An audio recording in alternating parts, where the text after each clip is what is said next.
Hello বন্ধুরা, আসসালামু আলাইকুম। বাইক রাইডের এক রোমাঞ্চকর ভিডিওতে আপনাকে স্বাগতম। আপনি কি কখনো ভেবেছেন বাইক রাইড কতটা মজার হতে পারে? এক একজনের বাইক রাইডের স্টাইল এবং ক্যাটাগরি ক্যাপাবিলিটি এক এক রকম। তবে আমি আমার কিছু বাইক রাইডের এক্সপিরিয়েন্স আপনাদের সাথে শেয়ার করতে যাচ্ছি। আমি এখন যে বাইকটি রাইড করছি এটি হিরো কারিজমা এক্সএমআর 210 সিসির একটি বাইক। এই গাড়িটা রাইড করার এক্সপেরিয়েন্স এবং সহজ ভাষায় বলতে গেলে যে কমফোর্ট এবং রাইডিং স্কিল গাড়িটার অসাধারণ এক কথায়।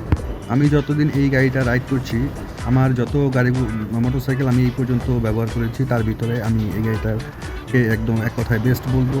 কিন্তু সবচেয়ে কষ্টের বিষয় হচ্ছে এই গাড়িটা হাইওয়ে ছাড়া নর্মালি বা নর্মাল রোডে এবং ঢাকা শহরের যে স্পিড লিমিট বা স্পিড উঠে যে যতটুকু আমরা পারি এই গাড়িটা আসলে এখানে কমফোর্টলি রাইড করা যায় না এক কথায়। আর এই গাড়িটার যদি আমি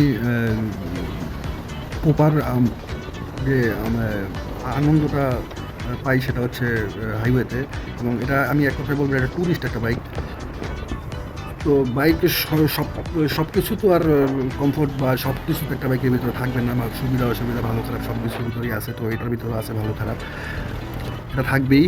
তো আমার কাছে মনে হয় যে আমি মোটামুটি আরামি এবং ইজিলি বাইকটা মুভ করতে পারি। কিন্তু সবচেয়ে বেশি খারাপ যেটা লাগে সেটা হচ্ছে গাড়িটা যখন আমি ঘুরাইতে যাই মানে স্টপ অবস্থায়, তখন পুরা রাস্তাটাই দরকার হয়, কারণ গাড়িটা খুবই বড় এবং খুবই ওয়েট সম্পূর্ণ একটা বাইক। আমরা আসলে রাস্তার অনেক সাইনই অনেকে বুঝি না। এই যে আমার সামনে যে রাস্তার মাঝখানে যে সাদা দাগগুলা, এই দাগটার একটা মানে আছে। যেমন এই যে আমার সামনে যে দাগটা দেখতে পাচ্ছেন সবাই, এই দাগটার মানে হচ্ছে আপনি ওভারটেক করতে পারবেন, বাট খুব সাবধানে। এবং অনেক সময় দেখা যায় যে রোডের মাঝখানে লম্বা একটা দাগ, কিন্তু কোনো ডিভাইডার এরকম গ্যাপ নাই। সেটার মানে হচ্ছে আপনি ওভারটেক করতে পারবেন, তুমি সেটা আরও মানে খুব সাবধানে করতে হবে। এবং অনেক জায়গায় দেখা যায় যে রাস্তার মাঝখানে 2টা লাইন বরাবর চলে গেছে, এর মানে হচ্ছে আপনি কোনোভাবেই ওভারটেক করতে পারবেন না। আমরা আসলে রাস্তায় অনেকেই চলি, কিন্তু রাস্তার সাইন বা রাস্তার রুলস রেগুলেশন অনেকে না মানার কারণে, না বোঝার কারণে আমাদের দুর্ঘটনার সম্মুখীন হতে হয়।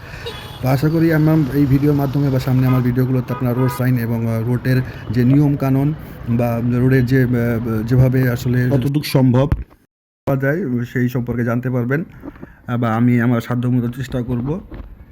আশা করি আমার ভিডিওর সাথেই থাকবেন এবং নিরাপদে পথ চলার জন্য এবং এই ধরনের ভিডিও বানাতে উৎসাহিত করবেন। সবাইকে ধন্যবাদ ভিডিওটি এই পর্যন্ত দেখার জন্য। আশা করি আমার সাথেই থাকবেন। আপনার একটি সুন্দর চিন্তা এবং সুন্দর সিদ্ধান্তই পারে নিরাপদ সড়ক দিতে। সবাইকে ধন্যবাদ। ভালো থাকবেন সবাই। আসসালামু আলাইকুম।